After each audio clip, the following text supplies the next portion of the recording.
Hello student, मैं शेखर कुमार गोला आज आप लोगों को क्लास 11th का चैप्टर नंबर 1 सेट, जो कि मैथ का चैप्टर है, सेट के बारे में थोड़ी सी बेसिक नॉलेज बताऊंगा। ठीक है स्टूडेंट, तो बेसिकली सेट होता क्या है। जैसे क्लास मेरी क्लास है सेट की, सेट जो क्या है क्लास 11th का फर्स्ट चैप्टर मैथ का। ठीक है स्टूडेंट, अब जैसे हम यहाँ पर बात करेंगे बेसिक नॉलेज ऑफ सेट के बारे में कि सेट क्या है। अच्छा, अगर मैं इसकी डेफिनेशन की बात करूं कि डेफिनेशन क्या है सेट की, तो आप बोल सकते हैं, जैसे कि मैं एक लाइन लिख देता हूं, जैसे कि कलेक्शन ऑफ इंटेलिजेंट स्टूडेंट की इंटेलिजेंट स्टूडेंट्स का एक समूह हो गया, कलेक्शन ऑफ इंटेलिजेंट स्टूडेंट। तो क्या हम इसको सेट बोलेंगे? नहीं बोलेंगे भाई। अगर मान लो मैंने किसी बच्चे को दिया कि आप बताओ इस क्लास के स्टूडेंट जो इंटेलिजेंट हैं आपकी नज़र में कितने, भाई किसी ने 11 बता दिए, किसी ने 13 बता दिए, किसी ने 15 बता दिए, यानी कि कोई पार्टिकुलर एक ग्रुप नहीं बना। अगर हाँ ये बोल देते कि हम किसी क्लास में कि किसी नाम से, यानी कि मान लीजिए कि राजू नाम के कितने स्टूडेंट हैं या कशिश नाम के कितने स्टूडेंट्स हैं, तो वो हमारा एक सेट में काउंट होता है, यानी कि हम एक पार्टिकुलर कोई वैल्यू हमें मिल जाती। अब कलेक्शन ऑफ इंटेलिजेंट स्टूडेंट, किसी की नज़र में कोई स्टूडेंट है, किसी की नज़र में कोई स्टूडेंट है, तो इसको हम क्या बोलेंगे? It is not a set. ठीक है, अगर मान लो एक लाइन मैंने और लिख दी, collection of rivers in India at present कि हिंदुस्तान के अंदर कितनी नदियां हैं एट प्रेजेंट के अंदर। तो यानी कि ये तो काउंटेबल होगा, और तुम बता ही सकते हो कि जितनी भी नदियां हैं, तो यानी कि इसका हम सेट बना सकते हैं। तो इसका आंसर क्या हो जाएगा? It is a set. ठीक है, तो आई होप कि आप लोगों को पता चल गया होगा कि सेट और कलेक्शन क्या क्या है, इनकी डेफिनेशन के बारे में पता चल गया होगा, सेट के बारे में कि सेट किसको बोला जाता है। ठीक है, अब हम बात करते हैं कि इसको रिप्रेजेंट कैसे करते हैं, रिप्रेजेंटेशन कैसे करेंगे इसकी। तो प्रेजेंटेशन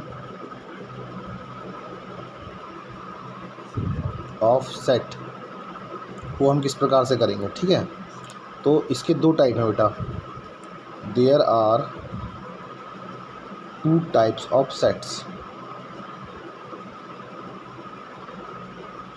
ठीक है, जैसे नंबर 1 हो गया आपका रोस्टर फॉर्म, रोस्टर मेथड और टेबुलर मेथड। ठीक है, तो रोस्टर मेथड और टेबुलर मेथड दोनों क्या है, हमारी एक ही चीज़ है। तो रोस्टर मेथड, इसको हम फॉर्म भी लिख सकते हैं कि रोस्टर फॉर्म में बताओ, इसको भी हम फॉर्म लिख सकते हैं कि टेबुलर फॉर्म क्या है हमारी। ठीक है, दूसरा होता है हमारे पास में set builder method, set builder method. ठीक है, इसको भी हम सेट बिल्डर फॉर्म भी बोल सकते हैं। ठीक है, अब ये होता कैसे कैसे, जैसे कि मान लीजिए मैं रोस्टर का एग्जांपल लेता हूँ। ठीक है, इसमें लिखा हुआ जैसे एग्जांपल ले लिया मैंने रोस्टर वाले का एग्जांपल, जैसे ए के अंदर मैंने कुछ लिख दिया, A E I O और यू। ठीक है, इसको हमेशा कैसे लिखते हैं हम, करली ब्रैकेट में। ठीक है, करली ब्रैकेट में। ठीक है, अब यहाँ पर जैसे कि मान लीजिए हमने इसको सेट को ए से रिप्रेजेंट क्यों करा है, आप बी से भी कर सकते हैं, सी से भी कर सकते हैं, डी से भी कर सकते हैं, जिससे आपका मन करे उससे कर सकते हैं, बट कैपिटल लेटर होना चाहिए। अब ये आपका कौन सा मेथड हो गया, अगर हम इस प्रकार से कोई संख्या या कोई एलिमेंट्स या कोई भी हमें वेरिएबल दिखाई देगा तो उसको हम रोस्टर मेथड से बोलेंगे। अगर कोई भी वेरिएबल एलिमेंट हमारा इस करली ब्रैकेट के अंदर दिखाई देगा, रोस्टर या टेबुलर मेथड। अब सेट बुल्डर मेथड क्या होता है कि सेट, अब जैसे मान लो इसी को मेरे को सेट बुल्डर मेथड में बनाना है। ठीक है, तो सेट बुल्डर मेथड में कैसे बनाएंगे इसको, वो देखते हैं।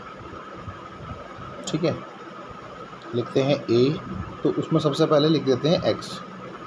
ठीक है, उसके बाद में ये डबल डॉट। ठीक है, अब देखो ये आपको क्या दिखाई दे रहा है, ये AEIOU यानी एक्स क्या है, ये सब एक्स के अंदर आ जाएगा, ये सब एक्स के अंदर आएगा। यानी एक्स क्या है, यानी कि ये सब क्या है हमारा, क्या दिख रहा है आपको, इसको हम लिख सकते हैं कि एक्स जो है is vowel of English alphabet, English alphabet. ठीक है, कि हमने ये तो हमारा कौन सा मेथड हो गया, ये हो गया हमारा रोस्टेड मेथड। अब इसी को हमने कन्वर्ट करके लिख दिया इस फॉर्म में, तो ये हो गया हमारा सेट बुल्डर मेथड। क्या हो गया कि A x dot x is a vowel of English alphabet. ठीक है, अगर मान लो मेरे सामने इस तरीके से आ जाता कि AEIO, अब इसको कैसे लिखूँगा, तो यहाँ तो हमारे 5 वोवेल थे, तो मैं सीधी सीधी लाइन लिख दी थी। तो यहाँ पर कैसे लिखेंगे, वेरी सिंपल, ए इसी तरीके से एक्स, ये क्या है, is vowel of English alphabet, है ना। ये क्या, इंग्लिश अल्फ़ाबेट एक्सेप्ट यानी एक्सपेक्ट, एक्सेप्ट किसको छोड़ के, expect of you, expect of you. ठीक है, तो ऐसे ही हम किसी भी तरीके से इसको इस प्रकार दिखा सकते हैं। ठीक है स्टूडेंट, तो हम स्टार्ट करेंगे ID शर्मा की एक्सरसाइज 1.1 को हम यहाँ पर स्टार्ट करेंगे। तो जैसे पहला क्वेश्चन है उसमें अंदर आपका ID शर्मा की बुक में कि है difference between collection and set, कि difference between collection and set, यानी कलेक्शन और सेट में क्या डिफरेंस है ये हमको बताना है। तो अभी हमने पहले ही जिक्र किया था कि कलेक्शन को कई सारी डेफिनेशन लिख सकते हैं, जैसे कि एक मैं छोटी सी लिख देता हूँ, जैसे ले सकते हैं कि every set is a collection while every collection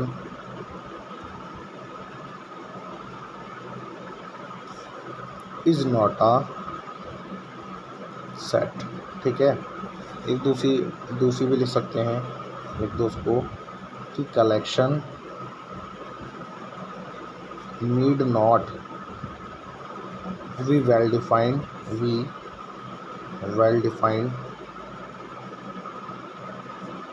what set must be, what set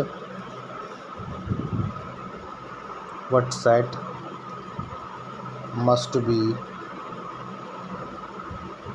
well defined collection of object, defined collection of objects। ठीक है, ऐसे कर देंगे।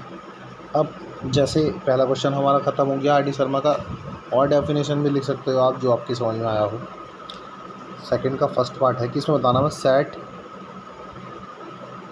और नॉट, कि सेट है हमारा या नहीं है, वो हमको बताना है इसमें।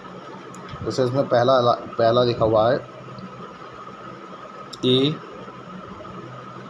Collection of all natural number less than 50। तो ये बताना हमारा सेट है या नहीं है। हाँ जी सेट है, क्योंकि इसमें क्या काउंटेबल भी है और जो आप लिखोगे वही मैं लिखूँगा। 1 से स्टार्ट करेंगे और कहाँ कलेक्ट, क्योंकि नेचुरल नंबर 1 से स्टार्ट होता है, कहाँ तक ले जाएंगे उसको 49 तक। तो यानी कि ये काउंटेबल भी है और एक सेट बनेगा, तो यानी कि येस हो जाएगा। दूसरा आ गया, जैसे सेकंड क्वेश्चन इसका, the collection of good hockey player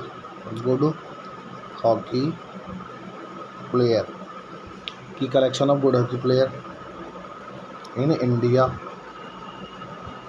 तो यानी कि भाई इंडिया में तो हॉकी प्लेयर बहुत हो सकते हैं अच्छे।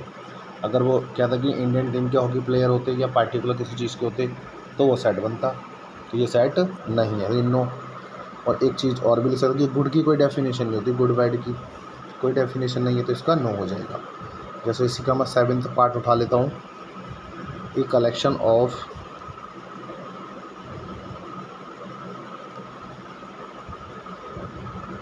Novel written by Munshi Premchandra. ठीक है, अभी कलेक्शन ऑफ नोवेल होता, अगर कलेक्शन ऑफ नोवेल तो नोवेल तो कई सारे हैं तो वो सेट नहीं होता। अब एक collection of written by Munshi Premchand तो एक है जिन्होंने कम ही लिखे हैं, तो उसका यस हो जाएगी। उनका तो भी एक सेट बना हुआ है कि उन्होंने इतने लिख दिए। ठीक है, जैसे 10 वाला देखता हूँ मैं कि द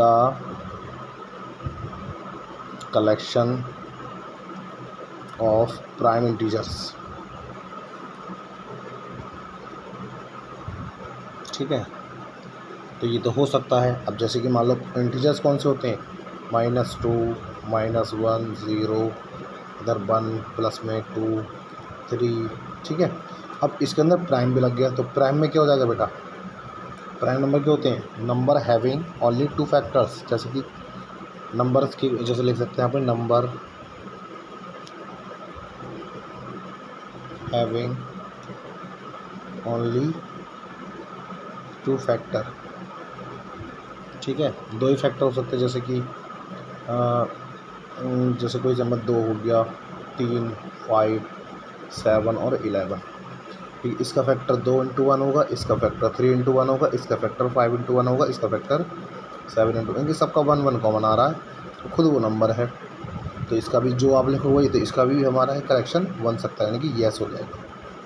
ठीक है, अब करते हैं हम इसका एक्सरसाइज का 3rd नंबर क्वेश्चन।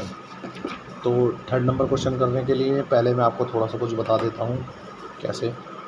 देखिए जी, इसका मतलब जो होता है ना, जो 3rd वाला क्वेश्चन, इसका मतलब क्या हो गया, ये भी दिखाई देगा आपको। इसका मतलब हो गया कि एलिमेंट्स ऑफ या मेंबर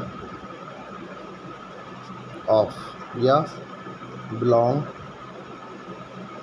टू, है ना, यानी एलिमेंट्स ऑफ, मेंबर ऑफ या बिलोंग टू। और कहीं कहीं आप ये भी लिखा हुआ देखेंगे इसमें कटा हुआ, तो इसका मतलब हो गया नॉट। इसका मतलब जैसे इसी का अपोजिट जैसे होता ना, इक्वल, नॉट इक्वल टू, तो ऐसे इक्वल ऐसे होगा, नॉट एलिमेंट्स ऑफ या not a member of. Belong to को लिख सकते हैं, जैसे बिलोंग को doesn't belong to you, doesn't belong to. ठीक है, डजंट बिलोंग टू हो जाएगा हमारा। एग्जाम्पल के तौर पे जैसे मान लो ए का एलिमेंट, ए का हमारा सेट है कि 1, 2, 3, 4। क्वेश्चन ये आ गया कि 1 एलिमेंट है ए का। देखो 1 क्या है, एलिमेंट किसका है, ए का। इसका मतलब क्या है, एलिमेंट ऑफ, तो यानी कि कौन से, ये ट्रू है या फॉल्स, तो ये आपका ट्रू हो जाएगा। ठीक है, अगर क्वेश्चन होता है इस तरीके से कि 1 नॉट एलिमेंट ऑफ ए, तो 1 इज़ नॉट एलिमेंट ए, इसका मतलब ये नहीं है। बट क्वेश्चन में देखो 1 क्या ए में है, तो ये क्या हो जाएगा आपका फॉल्स। तो जो थर्ड वाला क्वेश्चन है आपका इसी पे बेस्ड है। क्या है देखेंगे, ए बराबर दे रखा आपका 0, 1, 2, 3 10। ठीक है, तो ये कैसे करेंगे, जैसे यहाँ पर लिखा हुआ है 4 डेड ए, उसके बाद में 2 -2, जैसे एक सवाल है 6 नंबर पे है, बाकी जो मैं छोड़ रहा हूँ वो आप लोगों को खुद से करने हैं। जैसे -2 डेड है ए। अब देखो 4 देखो इसमें है, हाँ लिखा तो है, मगर 10 तक नंबर है, तो यानी 4 क्या है, एलिमेंट ऑफ ए। ठीक है, और -2 दिखाई दे रहा नहीं है, तो -2 इज़ नॉट एलिमेंट ए। ठीक है, तो यहाँ पर हमारा ID शर्मा की एक्सरसाइज 1.1 फिनिश होती है, और जो क्वेश्चन मैंने इसमें छोड़े हैं वो आप लोगों को ट्राई करने हैं। ठीक है, और अगर आपको कोई प्रॉब्लम आती है तो मेरे को 999 77 55 678 पर आप लोग मुझे उस क्वेश्चन को सेंड कर सकते हैं, फिर मैं उस पर कोई वीडियो बनाकर आपको उस क्वेश्चन का सॉल्यूशन समझा दूंगा। बाकी जो क्वेश्चन मैंने बीच में गैप किए हैं वो आपको खुद ट्राई करने हैं, और इस जो मैंने लिखवाया अगर इसकी आपको PDF चाहिए तो भी आप मुझे इस नंबर पर मैसेज कर सकते हैं या मेरे वीडियो पर कमेंट कर सकते हैं। ठीक है, तो आपकी एक्सरसाइज 1.1 यहाँ पर फिनिश होती है। कोई भी आपको प्रॉब्लम लगे इस चैप्टर में, इस एक्सरसाइज में, तो आप इस नंबर पर बता सकते हैं, और मेरी वीडियो को लाइक करें, सब्सक्राइब करें। धन्यवाद।